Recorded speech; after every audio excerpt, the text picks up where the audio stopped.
du ma wax ni je suis nuancé. tout à fait par rapport ak nitu Thiès boobu ne woon dafa nuancé. nous sommes pas nuancés. tout à fait dañoo nekk ci dëgg. dëgg la ñuy topp. effectivement suñuy waxi démb ak suñuy waxi tey benn la. ça c'est sûr wax dëgg yàlla. Cheikh Omar Diagne dafa wax ne moom du nuancé maanaam du wax loo xamante si ne du lëndëm du leer ngir xam ndax Cheikh Omar Diagne def na nuance ci sortie bi mu mujjee def ba waral coow li bëri dañuy déglu vidéo bi nga xamante si ne moom la ñuy bëgg a jàllale xam naa dina xaw a gudd tuuti mais ku ko mën a déglu ba mu jeex nga déglu ko du début à la fin dina la permettre nga comprendre nga xam bu baax est-ce que Cheikh Omar Diagne nuancé na ci ay waxam wala nuancé wul ci ay waxam maanaam waxam lépp leer na nañ wala wax ju lëndëm la joo xamante si ne ju naqaree comprendre la nañu ànd déglu vidéo bi du début à la fin ñu dellusiwaat ci. du ma wax ni je suis nuancé. tout à fait par rapport ak nitu Thiès boobu ne woon dafa nuancé. nous sommes pas nuancés. tout à fait dañoo nekk ci dëgg. dëgg la ñuy topp. effectivement suñuy waxi démb ak suñuy waxi tey benn la. ça c'est sûr wax dëgg yàlla. c'est vrai que damay magnifier cette commémoration là. ndax dama gëm ni c'est un pas supplémentaire. vers la réappropriation de notre histoire. effectivement ñu assumer suñu histoire. ba pare bañ ñeneen di ñu xalaatal ak di ñu waxal ñun ñooy ñan. ñu dugg jël jéego ne ñoo koy waxal suñu bopp. ba pare interpeller ñi nga xam ne ñoom ñooy suñu ay naataango ñuy tontu suñu interpellation. La France a été interpellée par le président. soo xoolee le premier ministre dafa jël ay discours décalés depuis juin mu ngi ci affaire Thiaroye bi di caw à l'encontre de la France président waxul dara président toog jàpp ñam moo tax ma ne duo bi. duo Diomaye Sonko. gars yi xamuñu lan moo nekk si ginnaaw. tout à fait ñoom ñaar ils jouent le même rôle. macha allah sur deux niveaux différents. effectivement ñoom ñaar lenn lañ. tout à fait ku jàpp ne non kii moom a gën a kii c'est parce que comprendre la moo xew. effectivement c'est ça. premier ministre assume rôle am ñëpp au front. di tiiñal France. boobu ba léegi France répondre ba ñu demee ba war a célébrer mbir mi. président français andi ngant bind président de la République ci biir lettre mu reconnaître moom. tout à fait mu reconnaître que ñoom ils ont massacré dëgg la. waaye ensemble dañoo war a xaatandoo pour xool situer responsabilité yi waaye vraiment reconnaître naa mbir mi. pour une première fois la France ñu koy indexé muy joxe explication. mais foo xam ne bii c'est un changement paradigmatique bi nga xam ne dañoo war a kontaan ci positionnement stratégique bu Sénégal yegg. donc lii lu ma neex la te lii dama jàpp ni lii victoire supplémentaire la ci dox bi ci nekk di dox ci yeeweeku ci tutelle française. ndax ñun dañoo gëmul cette néocolonisation là. dañoo gëm ni suñu liberté par A ou par B dañ koy dëggal jëmmal ko te loolu président mu ciy dox instant les derniers outils les derniers signes du néocolonialisme. de la France-Afrique ñoo nekk instant yi di voler en éclats. waaye nag au-delà de ce massacre là que nous trouvons ignoble, lâche, malsain et que France ko def te France dafa war a jël responsabilité am faj tooñ yooyu. dafa war a jéggalu. daa war a réparer en dommage ñi mu lor. daa war a joxe l'histoire vraie ndax waxul histoire vraie bi. nombre yi gars yi di wax sax nombre yooyu amul. yii yëpp dama jàpp ne ay tool yoo xam ne France dafa war a réparer et loolu dafa am solo suñu biir conscience historique ñëpp. waaye nag en marge. man je ne suis pas un tirailleur. je ne suis pas un tirailleur béggeewuma tirailleur. le bataillon du tirailleur est un bataillon créé par le colon. effectivement les tirailleurs sont des traîtres. tout à fait qui se sont battus contre leurs frères dans leur pays pour ay sant ay wéccit. tirailleurs yi xaalis mooy mos a intéressé ba leen di toroxal caare sax xaalis moo taxoon. te leen jox xaalis di leen ko wéccil bëgg leen nax ci wécci bi ñu fippu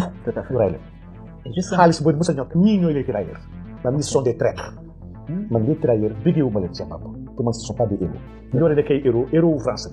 ce ne sont pas nos héros. di nga dans tous les pays. un traître kenn du ko magal. Cheikh Omar Diagne wax dëgg yàlla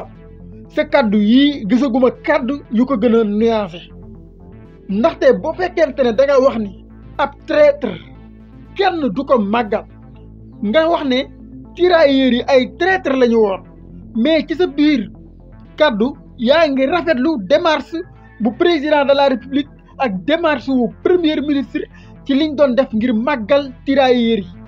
kon naka nga mën a rafetloo démarche boobu nga xam ne Bassirou Diomaye Faye moo ko doon def Ousmane Sonko doon ko def ngir màggal tirailleurs yi après nga wëlbatiku wax ni tirailleurs yooyu ay traître lañ woon te ab traître kenn du ko màggal ba pare nga yow nga ne yaa ngi doon rafetlu démarche bi bay rafetlu waale nangu gi nga xam ne France nangu na ko ne dafa defoon massacre foofu ca Thiaroye 44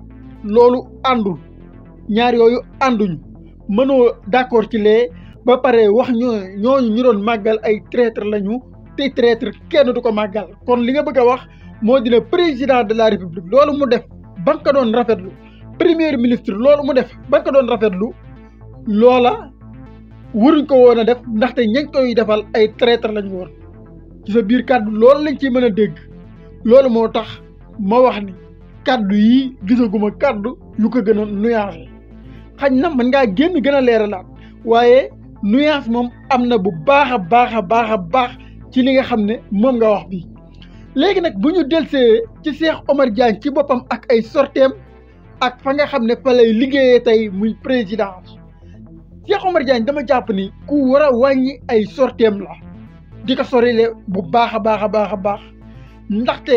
àdduna dafa am ay choix yoo xam ne boo ko defee da lay tënk su fekkente ne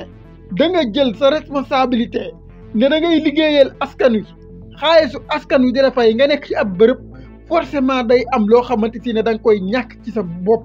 mu lay neex ak mu lay naxari da nga koy ñàkk parce que yaa jël li ñëpp moom ne da ngay doxal su boobaa nag ñëpp dañuy am gis-gis ñëpp dañuy am kàddu ca la nga yore loolu moo tax yow ku war a wàññi sa ay sorti nga xam ne moomoo sa bopp boo bëggee am liberté totale di wax lu la neex di dem fu la neex su boobaa da ngay génn fële nga xam ne fa nga nekk muy présidence dem ci sa yëfi bopp yoo xamante ne yaa koy moomal sa bopp su boobaa am nga sañ-sañu dem fu la neex am nga sañ-sañu wax lu la neex am nga sañ-sañu waxe ko nam la neexee mais fileeg yaa ngi liggéeyee présidence amuloo sañ-sañu di génn di wax yenn kàddu yi ndaxte boo ko waxee dafay engagé présidence te bu engagé présidence dafay mujjee engagé république bi la preuve bu yàggul génnoon nga fi def ay sorties jëmale ko ci sëriñ si kàddu yooyu coow li mu juróon ci réew mi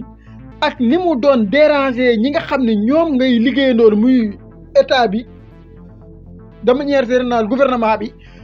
nga xam ne bu ñu demee ci ab émission lañ koy ubbee ak lañ koy tëjee mooy kàddu yi Cheikh Omar Diagne yi lan ngeen ciy wax président lan lay def ci kàddu yi Cheikh Omar Diagne loolu sonaloon leen trop ñu gérer ko ba mu jàll nga indi daal leen yeneen i kàddu yoo xam ne bu ñu demaatee waroon a expliquer jël seen temps def ko ci vision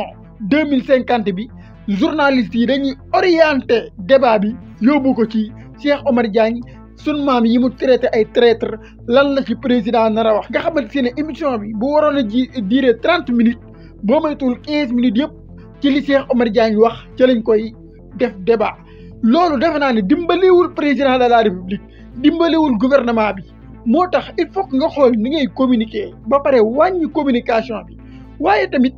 jàpp naa ne seen bi nga xam ne moom moo ko doon jàllalee am na ci aussi responsabilité parce que Cheikh Omar Diagne du fa gan dafay def ay émission régulièrement kon kooku yow da nga ko war a aussi jàppale xam ne kii kilifa la nam meloon démb meletu ko tey mu am yenn kàddu yoo xam ne bu ko waxee ba mu rëcc jàll te xam nga ne émission bi du direct parce que dañ koy filmer après ñu monter ko booy def sa montage nga couper yi nga xam ne jàpp nga ne bu jàllee mën naa indi ay polémique yoo xamante ne du ko jar loolu dafay dimbali nit ki nga xamante ne moom ngay defandoon émission da nga koy protéger waaye doo bàyyi nit ki muy wax loo xamante ne xam nga ne kii li mu wax ëpp na parce que ci jotaay bi mën nga cee bañ a def remarque waaye képp kuy monteur xam nga ne booy def montage dana am loo xamante ne yow da nga ko gis soit yaa ko cay bàyyi mu neex la nga bàyyi ko ci mu jàll wala nga xam ne lii kat bu jàllee mën naa andi polémique kon jaru ko naa ko dindi loolu aussi su fekkente ne Cheikh Omar Diagne dafa décider na day continuer di def émission yi wax dëgg yàlla ñi nga xam ne ñoom lay liggéeyandoo ci loolu te ñu gis ne sorteem yi ëpp foofu la koy defee ñooñu war nañ koo gën a jàppale ci di def ay montage di dindi li nga xamante si ne moom lay wax te ñu gis ne lii kat bu jàllee mën naa andi polémique ndaxte lu waay gàtt xel bu fekkente ne Cheikh Omar Diagne dafa traité les tirailleurs de traître xam nga ne loolu forcément dana andi ay wax yu sew dana andi polémique dana andi coow lu bari ci réew mi kon boo ko bàyyee mu jàll peut-être da nga ciy bëgg bës maanaam loolu dana dundal canal bi ak yu ni mel waaye wax dëgg yàlla protéger Cheikh Omar Diagne moo ëpp njariñ defe naa que li nga xamante ne mën nga ko ci am comme bës loolu aussi lu ñu war a mën a bàyyi xel la bu baax a baax a baax Cheikh Omar Diagne encore une fois su fekkee da ngaa bëgg liberté totale di wax lu nekk na mu la neexee da ngay génn présidence nga dem jël sa yëfi bopp waaye fi léegi yaa ngi présidence amoo sañ-sañu di génn di wax lu nekk ak na mu la neexee loolu nag président aussi war na cee jël responsabilité am ndaxte nit ki da nga koy canaliser su fekkente ne yaay kilifa bu fekkente ne mënoo ko canaliser nga daal di koy libérer mu dem yoonam loolu aussi mooy li fi nekk su fekkee ci Omar Diagne nanguwul yam fi nga xam ne fa la war a yam président na jël responsabilité am mu dàq ko parce que mënu fi nekk ay weer yu nekk mu indi fi coow loo xamante si ne day tardé liggéeyu gouvernement bi tardé lu bëree bëri ci réew mi ak coow yoo xamante si ne amul benn bopp amul benn genn parce que taxaw fii di wax ne ñee ay traître lañ même bu fekkee xam nga ko wax gi da ngay xool lan la mën a jur ak lan la mën a yàq nga peese loolu boo peesee loolu xool ne la muy yàq moo ëpp la muy jariñ nga far noppi ko xam ko noppi ko yàqul dara te ñëpp mën ñu nekk traître mën ngaa wax ne tirailleurs yi am na ci ñu nekk ay traître waaye mënoo wax ne ñëpp ay traître lañ te loolu mooy erreur bi nga xam ne moom nga def kon loolu ñun moom la ñu gis ci li nga xam ne moo am ci sortie bi nga xam ne Cheikh Omar Diagne def na ko te mu créé polémique bu bëree bëri ci réew mi